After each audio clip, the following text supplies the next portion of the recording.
मेरे प्रिय दर्शकों नमस्कार। ऋषि ज्योतिष में आपका स्वागत है। दर्शकों, ऋषि ज्योतिष समय समय पर आपका मार्गदर्शन करता रहा है। मैं बड़ा धन्यवाद देना चाहूंगा आपको कि आप मेरे वीडियो बड़ी उत्सुकता से देख रहे हैं। आशा करता हूं आगे भी देखते रहेंगे। आज के इस वीडियो में हम एक महत्वपूर्ण विषय पर विचार करेंगे और एक बहुत ही बिल्कुल नौजवान है जिसका कि जन्म 13 जुलाई 1998 यानी जिसकी आयु 25 साल की है।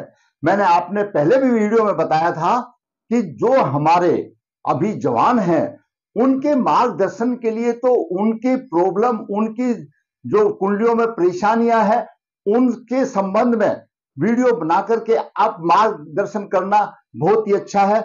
जबकि बाकी आपने देखा होगा कोई 19वीं सदी सी या 18वीं सदी या जो आदमी है ही नहीं, जैसे कि अभी वो योग खत्म ही हो गए, तो ऐसों का मैं समझता हूं ऐसी कुंडलियों का आपके सामने उदाहरण देने से कोई मतलब नहीं है। वास्तविक कुंडली से आपका कुछ ना कुछ ज्ञान वर्धक होगा, ये मेरी अपनी सोच है। बाकी आपका जितना ज्ञान वर्धक होता है तो आपको कमेंट्स के जरिए मुझे बताना चाहिए। आज के इस महत्वपूर्ण वीडियो में हम विचार करेंगे, आपका लगन किसी भी, आपकी कुंडली किसी भी लगन की हो, यह लगन का भाव है, यह द्वितीय भाव है, यह अष्टम भाव है और यह द्वादश भाव है। अगर ये भाव पीड़ित होते हैं तो क्या प्रभाव होता है, बहुत ही गहन विध्यन है। वैसे इसका मैं आपको एक मोटे तौर में बताऊंगा, नहीं है तो इसके तो तीन भाव को मैं आज ले रहा हूं तो इसके तो 3 वीडियो भी कम पड़ेंगे।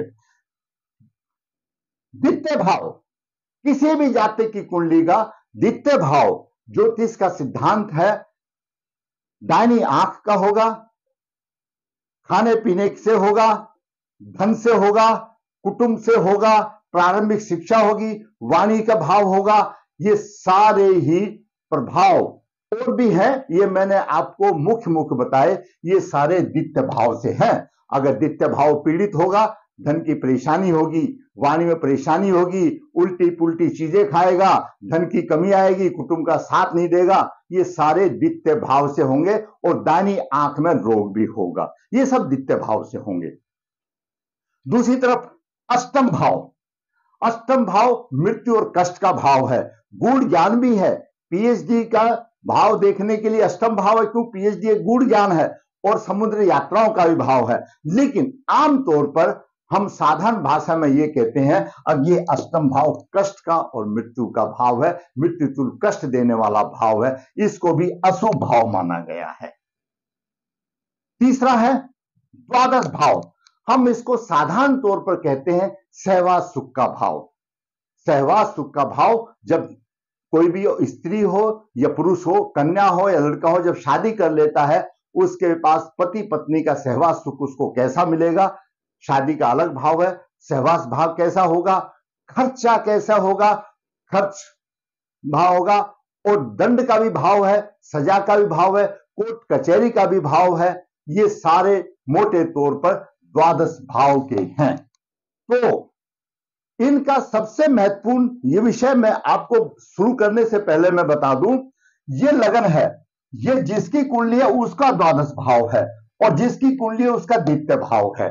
लेकिन ये पंचम भाव है, पंचम भाव संतान का भाव है, ये संतान का अष्टम भाव हो गया। यानी पंचम भाव से अगर अष्टम भाव अगर यानी जिस जातक का द्वादश भाव पीड़ित है, जिसकी कुंडली है उसका द्वादश भाव पीड़ित है, तो आप ये समझ लो उसकी संतान से अष्टम भाव भी पीड़ित है, क्योंकि वो उसकी संतान का अष्टम भाव बन गया। और जिस जातक का अष्टम भाव पीड़ित है वो समझ लो उसके लिए कष्ट का वातावरण बन गया। और जिस जातक का द्वितीय भाव पीड़ित है तो मोटे तौर पर ऐसा समझ लो ये सप्तम भाव जीवन साथी का भाव है और जीवन साथी से ये अष्टम पड़ता है, जीवन साथी के कष्ट का भाव बन गया। बहुत ही क्लियर है। अब दूसरे शब्दों में मैं बताऊं, ये पिता का भाव है, नवम भाव पिता का भाव है। अगर चतुर्थ भाव जिसका पीड़ित है तो समझो उसके पिता को कष्ट मिलेंगे, क्यों? ये नवम से अष्टम है, हरेक भाव से जो संबंध है उस भाव से जो अष्टम भाव है उसकी मृत्यु और कष्ट का भाव है। इसलिए मैंने आज ये चुना कैसे जातक की कुंडली है जिसका द्वितीय भाव भी परेशानी में है, द्वादश भाव भी परेशानी में है और अष्टम भाव भी परेशानी में है। अष्टम भाव गुप्त अंगों का भी भाव है, क्योंकि गूढ़ रहस्य छिपा हुआ है और छिपा हुआ धन का भाव भी है। जो धरती के नीचे जो मिनरल लिखते हैं उसका भी अष्टम भाव है, यानी छिपा हुआ भाव है। तो इन्हीं में हम विचार करेंगे। एक पुरुष जातक की कुंडली में ऐसे योग आपकी भी कुंडली में भी हो सकते हैं, चाहे आपका लगन किसी का भी हो और चाहे अब लगन कोई भी हो, भाव से मतलब है। और चाहे कभी का भी जन्म हो जिसका द्वितीय भाव और द्वादश भाव अष्टम भाव पीड़ित है, तो उसमें क्या प्रभाव आएगा, लास्ट में रिजल्ट आप अपने आप ही देख करके मुझे कमेंट में बता देना। तो बात करेंगे आज द्वितीय भाव, द्वादश भाव, अष्टम भाव की। क्या होगा इसमें, हम आप क्या पढ़ेंगे, शुक्र और लगन पाप करती योग में हो और शुक्र से चतुर्थ भाव में पाप ग्रह हो, शुक्र से द्वादश भाव में पाप ग्रह हो, तो दाम्पत्य सुख में परेशानी आएगी, तलाक भी हो सकता है। दूसरा पढ़ेंगे द्वितीय भाव और अष्टम भाव पर भारी प्रभाव, द्वितीय भाव और अष्टम भाव पर भारी प्रभाव और द्वादश भाव पीढ़ी सहवास सुख की हानि। तो मैंने आपको तीनों भाव ले लिया ये, और एक शुक्र और लगन से भी संबंध में एक योग लिया, तो हम उस पर विचार करेंगे। दर्शकों, जातक का जन्म 13 जुलाई 1998 कृष्ण पक्ष 4 सतबीज नक्षत्र चरण 3 सोमवार को हुआ। जातक की अभी आयु 25 ही साल हुई है। जन्म के समय पर वृषभ लगन हुआ, 17 डिग्री लेकर के वृषभ लगन हुआ। लगन में वृषभ राशि में शुक्र 28 डिग्री लेकर के विराजमान है। शुक्र मृगशिरा नक्षत्र में, शुक्र छठे भाव का भी स्वामी है। शुक्र की मूल त्रिकोण राशि छठे भाव के है और छठा भाव रोग शत्रु का भी भाव है। द्वितीय भाव में मिथुन राशि में मंगल 10 डिग्री लेकर के विराजमान है, वहीं पर सूर्य 26 डिग्री लेकर विराजमान है। जब सूर्य मंगल की दूरी अगर 17 डिग्री के अंदर में होती है, तो यानी सूर्य से 17 डिग्री तक अगर मंगल होता है तो अस्त हो जाता है। यहां पर उसकी लगभग 55 डिग्री 55 मिनट 15 डिग्री 55 मिनट है, तो थोड़ा सा अस्त का प्रभाव है। 15 डिग्री है, प्रभाव तो देगा, थोड़ा सा देगा, लेकिन सूर्य का प्रभाव है। तृतीय भाव में बुध चतुर्थ राशि में है, चतुर्थ राशि कर्क राशि है। बुध कर्क राशि में छाती से संबंधित रोग दे देता है, उसको श्वास और टीबी की शिकायत भी ऐसे बंदों को मिल जाती है। चतुर्थ भाव में राहु शत्रु राशि में 9 डिग्री 40 मिनट लेकर के विराजमान है। दसम भाव में चंद्रमा 7 डिग्री लेकर के 32 मिनट विराजमान है, वहीं पर केतु भी 9 डिग्री 40 मिनट लेकर के विराजमान है। केतु और चंद्रमा की युति है, चंद्रमा पीड़ित है। एकादश भाव में गुरु अपनी राशि में 4 डिग्री 10 मिनट लेकर के विराजमान है और द्वादश भाव में शनि नीच राशि में 8 डिग्री लेकर विराजमान है। यह ग्रहों की स्थिति रही और गुरु की महादशा जातक की चल रही है 7 मई 2015 से 7 मई 2021 तक रहेगी। गुरु उत्तरा भाद्रपद नक्षत्र में है, शनि के नक्षत्र में है। वृष लगन के स्वामी शुक्र हैं। ऐसे जातक का शरीर सुगठित होता है, सुंदर भी होता है और इनका व्यक्तित्व थोड़ा सा चुंबकीय होता है। लोग इनकी तरफ बरबस चले आते हैं, सुंदर होते हैं। हमेशा कुछ ना कुछ करते रहने, खाली नहीं बैठना। किसी भी काम को करने के लिए ये प्लानिंग से करते हैं। थोड़ी सी भी गलती हो जाए तो उसको पछताते भी हैं और इनका दृढ़ संकल्प स्वभाव होता है। जो ठान लिया तो ठान लिया, वो उसको अवश्य करेंगे। दृढ़ निश्चय वाली भावना होती है इसमें। शुक्र लगन में बैठा हुआ है, विलासी बनाएगा, कामुक बनाएगा, मनमोहन बनाएगा, तेजस्वी बनाएगा। वृष राशि में शुक्र है, पत्नी इसको बहुत अच्छी मिलेगी, बहुत सुंदर मिलेगी और अच्छे चरित्रवान मिलेगी। जातक में कुछ कमी हो सकती है, पत्नी में इसमें कमी नहीं होगी। अब बात करते हैं सूर्य की। सूर्य दर्शकों चतुर्थ भाव का स्वामी है और द्वितीय भाव में है। सूर्य की राशि में राहु है। सूर्य राहु अधिष्ठ राशि का स्वामी बन गया। सूर्य में राहु के गुण, वैसे ही सूर्य को राजा तो है, पृथक कारक माना जाता है, और लेकिन राहु का स्वामी हो गया तो और सूर्य पृथक कारक बन गया। मिथुन राशि में है, धन और कुटुंब में कठिनाई की महसूस करेगा, धन के लिए संघर्ष अधिक करना पड़ेगा और अष्टम भाव को देख रहा है, कष्टों की भरमार रहेगी। यहां पर अष्टम भाव भी सूर्य से पीड़ित हो जाएगा। क्यों? राहु अधिष्ट राशि का स्वामी है। आप ऐसा मानो राहु यहां पर फल दे रहा है। सूर्य ने मंगल को भी प्रभाव में डाल दिया, सूर्य ने मंगल को भी प्रभाव में डाल दिया। अब बात करते आगे चंद्रमा की। चंद्रमा तीर्थ भाव का स्वामी है और दसम भाव में है। पिता के साथ मतभेद होंगे, व्यवसाय में कठिन परिश्रम होगा, माता के साथ थोड़ा सा लगाव होगा, घरेलू सुख थोड़े से मिल सकते हैं, लेकिन सामने राहु बैठा हुआ है, यहाँ पर चंद्रमा भी पीड़ित है और चंद्रमा के साथ केतु है, चंद्रमा भी पीड़ित हो गया, मानसिक बल कमजोर हो गया। चंद्रमा चतुर्थ भाव का कारक है, चतुर्थ भाव का स्वामी सूर्य राहु अधिष्ट राशि हो गया और कारक भी पीड़ित हो गया और कोई शुभ दृष्टि है नहीं, तो इसको मतलब चतुर्थ भाव के फलों की भी तकलीफ होगी, सुख नहीं मिलेगा, चतुर्थ भाव भी पीड़ित ही मान लो। अब बात करते हैं मंगल की। मंगल द्वादश भाव का स्वामी और अष्टम भाव का स्वामी है। द्वादश भाव में मंगल की मूल त्रिकोण राशि है और सप्तम भाव में वृश्चिक राशि है। सप्तम भाव जीवन साथी का प्रतिनिधि करता है। सप्तम भाव और द्वादश भाव का स्वामी तृतीय भाव में मंगल सूर्य के प्रभाव में है। अस्त है, 1 डिग्री का फर्क है, पर प्रभाव में है मंगल। धन संबंधित परेशानी देगी, धन संबंधित परेशानी देगी। चतुर्दृष्टि से मंगल यहां पर देख रहा है, शिक्षा संतान में परेशानी की बात बनेगी। सप्तम दृष्टि से मंगल यहां पर देख रहा है, कष्ट थोड़े से देगा, कष्ट थोड़े से देगा।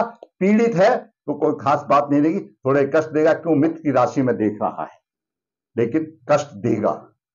अब मंगल सप्तम दृष्टि, मंगल अष्टम दृष्टि से भाग्य की उन्नति करने के लिए रहेगा, क्योंकि उच्च दृष्टि देख रहा है, परिश्रम से भाग्य उन्नति होगा उसका। अष्ट मंगल की अष्टम दृष्टि उच्च दृष्टि होगी तो भाग्य में थोड़ा सा अच्छा योग देगा। अब बात करते हैं बुध की। दर्शकों, बुध पंचम भाव का स्वामी है और द्वितीय भाव का स्वामी और तृतीय भाव में है, परिश्रमी होगा। सप्तम दृष्टि से भाग्य भाव को देख रहा है, परिश्रम से भाग्य की वृद्धि करेगा। विद्वान होगा, समझदार होगा, साहसी भी होगा, सज्जन पुरुष होगा, परंतु शिक्षा में परेशानी आएगी। यहां पर शत्रु राशि में आ गया, थोड़ी सी शिक्षा में परेशानी आएगी। अब बात करते हैं गुरु की। दर्शकों, गुरु अष्टम भाव का स्वामी है और एकादश भाव का स्वामी है। वृषभ लगन के लिए अकारक है और अपनी राशि में है। गुरु आमदनी अच्छी देगा, परंतु अष्टमेश है, परिश्रम अधिक करना पड़ेगा। आमदनी करने के लिए अष्टमेश है, परिश्रम अधिक करना पड़ेगा, क्योंकि गुरु की मूल राशि धनु राशि अष्टम भाव में, अधिक परिश्रम करके आमदनी कराएगा। भाई बहन का सुख मिलेगा और व्यवसाय यानी सप्तम नवम दृष्टि से स्त्री के भाव को देख रहा है, स्त्री के भाव में सुख मिलेगा उसको, क्योंकि मित्र की राशि को देख रहा है, स्त्री के भाव में सुख मिलेगा। अब बात करते हैं शुक्र की। शुक्र लग्नेश है, मैंने आपको पहले ही बता दिया। अब आ गया मेल रोड, कहां पर है? शनि का। शनि नवम भाव का स्वामी है, दसम भाव का स्वामी है, द्वादश भाव में नीच राशि में है। यहां पर अभी उल्टी सुई घूमनी शुरू हो गई है जिंदगी की। भाग्य और कर्म भाव का स्वामी शनि द्वादश भाव में नीच राशि में चला गया। परिश्रम से कुछ कमाएगा तो उतना ही धन खर्च कर देगा, भाग्य की हानि भी हो जाएगी, क्योंकि भाग्य भाव का स्वामी नीच राशि में हो गया और इसका नीच भंग नहीं हो रहा है, इसका नीच भंग नहीं हो रहा है। शनि उच्च राशि तुला राशि में उच्च का पड़ता है, लेकिन शुक्र है यहां पर, शुक्र भी बंदस है। मैं बताऊंगा कैसे बंदस है, क्यों नहीं हो रहा है शुक्र भी। तो यहां पर नीच राशि में हो गया, भाग्य की हानि होगी, व्यवसाय की हानि होगी। नीच कर्म करने वाला धर्म का पालन नहीं करेगा, पिता का कोई सुख सहयोग नहीं मिलेगा, अधिक खर्च मिलेगा, मानसिक तनाव होगा, दाम्पत्य जीवन में असफलता मिलेगी, क्योंकि नीच है और द्वादश भाव का दाम्पत्य जीवन में बड़ा वो रोल है। द्वादश भाव का दाम्पत्य जीवन में बहुत बड़ा रोल है, यहां पर दाम्पत्य जीवन में उसको नहीं मिलेगी। तीसरी दृष्टि से शनि द्वितीय भाव को देख रहा है और मंगल शत्रु है, शनि का पीड़ित कर रहा है। यहां पर मंगल पर शनि का भी प्रभाव आ गया। शनि उच्च दृष्टि से छठे भाव को देख रहा है, शत्रुओं पर प्रबल प्रभावी रहेगा। और दसम दृष्टि से शनि अपने भाव को देख रहा है तो भाग्य की उन्नति करेगा अपनी, क्योंकि शनि दसम दृष्टि से देख रहा है। यहां पर राहु का, केतु का और देख लेते हैं, उसके बाद विश्लेषण करेंगे। राहु चतुर्थ भाव में शत्रु राशि में है, सुख की आशा नहीं, माता का सुख नहीं, घरेलू कोई सुख नहीं, जन्म से स्थान दूर रहे तो कुछ रहेगा। और पंचम दृष्टि से राहु अष्टम भाव को देख रहा है, पीड़ित कर रहा है। अष्टम भाव पर राहु का भी प्रभाव आ गया और सूर्य का भी, राहु अधिष्ठ राशि उसका भी प्रभाव आ गया और मंगल का भी छोट-मोट प्रभाव आ गया। पाप ग्रह है मंगल, अशुभ है, इसके लिए अकारक है, द्वादश भाव का स्वामी है। मित्र राशि तो है लेकिन मंगल द्वादश भाव का स्वामी पृथकता देगा। तो इस प्रकार यहां पर सूर्य का भी अशुभ हो गया, राहु का भी ऐसा हो गया और मंगल द्वादश भाव का स्वामी मंगल का भी होगा। तीन का पाप ग्रह मंगल पर हो गया। शत्रु राशि में मंगल थोड़ा कम देगा लेकिन द्वादश भाव का जो स्वामी हो गया, अष्टम भाव पर भी तीन पाप प्रभाव हो गया। राहु सप्तम दृष्टि से दसम भाव को देख रहा है, व्यवसाय में परेशानी। नवम दृष्टि से राहु ने द्वादश भाव को भी पीड़ित कर दिया और शनि को भी पीड़ित कर दिया, द्वादश भाव भी पीड़ित हो गया। अभी द्वादश भाव में शनि और राहु का अशुभ प्रभाव हो गया। द्वादश भाव में मेष राशि है और मेष राशि के दोनों दुश्मन है, राहु और शनि दोनों का प्रभाव द्वादश भाव में हो गया। द्वादश भाव की धज्जी उड़ गई, द्वादश पीड़ित हो गया, अष्टम भाव पीड़ित हो। अब बात करते हैं केतु की। केतु व्यवसाय में, चंद्र तो पहले ही पीड़ित कर दिया, बार बार उसको व्यवसाय बदला करना पड़ेगा। पंचम दृष्टि से केतु यहां पर देख रहा है, मंगल को फिर पीड़ित कर रहा है और द्वितीय भाव में धन की हानि कर रहा है। मंगल पर केतु का भी प्रभाव हो गया, मंगल पर शनि का भी प्रभाव हो गया, मंगल सूर्य का भी प्रभाव हो गया। तीन चार प्रभाव मंगल पे इकट्ठे हो गए और ये सब पृथक कारक ग्रह है। ज्योतिष का एक बहुत बड़ा सूत्र है, सूर्य, शनि, द्वादश भाव और द्वादश भाव का स्वामी और राहु अधिष्ठ राशि का स्वामी, ये पांच ग्रह पृथक कारक है। इन पांच में से दो या दो से अधिक जहां पर अशुभ प्रभाव होगा वह उस से संबंध हानि करेंगे। तो मंगल पर अशुभ प्रभाव है, मंगलस्थ हो गया, शनि का भी प्रभाव आ गया, केतु का भी प्रभाव हो गया और द्वादश भाव पर शनि का भी प्रभाव आ गया और राहु का भी प्रभाव आ गया। द्वादश भाव भी पीड़ित हो गया, द्वितीय भाव भी पीड़ित हो गया और अष्टम भाव भी पीड़ित हो गया। दर्शकों, द्वादश भाव जैसा मैंने बताया जीवन साथी का अष्टम भाव है, यानी जीवन साथी को मृत्यु तुल्य कष्ट प्राप्त होंगे। जीवन साथी का अष्टम भाव पीड़ित है, मृत्यु तक भी ऐसे में हो सकती है। और सप्तमेश जीवन साथी का प्रतिनिधि करता है, सप्तमेश मंगल पर सूर्य, केतु और शनि का प्रभाव है और अष्टम भाव में है। जीवन साथी बीमार रहेगा क्योंकि अष्टम भाव बीमारी का है, दीर्घकालीन योग का भाव है। तो अष्टम भाव जीवन साथी का भाव है। जीवन साथी से अष्टम भाव लगन है, लगन से द्वितीय भाव धन का, परिवार का, कुटुंब का भाव है। लेकिन जीवन साथी का अष्टम भाव है, जीवन साथी से आयु का भाव है, उसको मृत्यु कष्ट मिलेंगे। द्वादश भाव से दो हानि हुई, द्वादश भाव से धन और कुटुंब का सहयोग नहीं मिलेगा और जीवन साथी का सहयोग नहीं मिलेगा, क्योंकि हमारा जिसकी कुंडली है उसका द्वितीय भाव हो गया और जीवन साथी का अष्टम भाव हो गया। द्वादश भाव पीड़ित है, द्वादश भाव पीड़ित से बच्चों के लिए, बच्चे के लिए अष्टम भाव है, अष्टम भाव पीड़ित हो गया बच्चों के लिए। दूसरा सहवास सुख का भाव है, जिसकी कुंडली है उसके लिए सहवास सुख का भाव है, सहवास सुख खत्म हो गया। क्यों? पत्नी के लिए नकारात्मक मिल गया तो सहवास सुख कहां से मिलेगा। तीसरा अष्टम भाव, अष्टम भाव खुद जातक का जीवन और कष्ट का भाव है। जब ये सुख नहीं मिलेगा तो जीवन में कष्ट तो अपने आप ही हो जाएंगे। दूसरी तरफ एक और बात देखिए दर्शकों, ये जो अष्टम भाव है, जिसकी कुंडली उसकी अष्टम भाव है, उसके पिता का द्वादश भाव है, उसके पिता का भी द्वादश भाव पीड़ित हुआ, उसके पिता का अष्टम भाव चतुर्थ भाव पड़ता है, ये भी पीड़ित हुआ, तो कितनी बात आ गई। तो इस जातक के द्वितीय भाव पीड़ित, धन की हानि, परिवार का सुख नहीं और जीवन साथी का सुख नहीं। द्वादश भाव पीड़ित, सेवा सुख नहीं, किसी प्रकार का कोर्ट कचहरी योग हो सकता है, स्त्री पक्ष की हानि। अष्टम भाव पीड़ित, मृत्यु तुल्य कष्ट बता दिया। हम 3 की बात करें। अब देखिए दोस्तों, मैंने यहां बताया था शुक्र लगन पाप करती योग में, शुक्र लगन में है, लगन से भी द्वितीय मंगल सूर्य है और द्वादश में शनि है, दोनों पाप ग्रहों के बीच में है, तो शुक्र अपना प्रभाव देने में असफल है।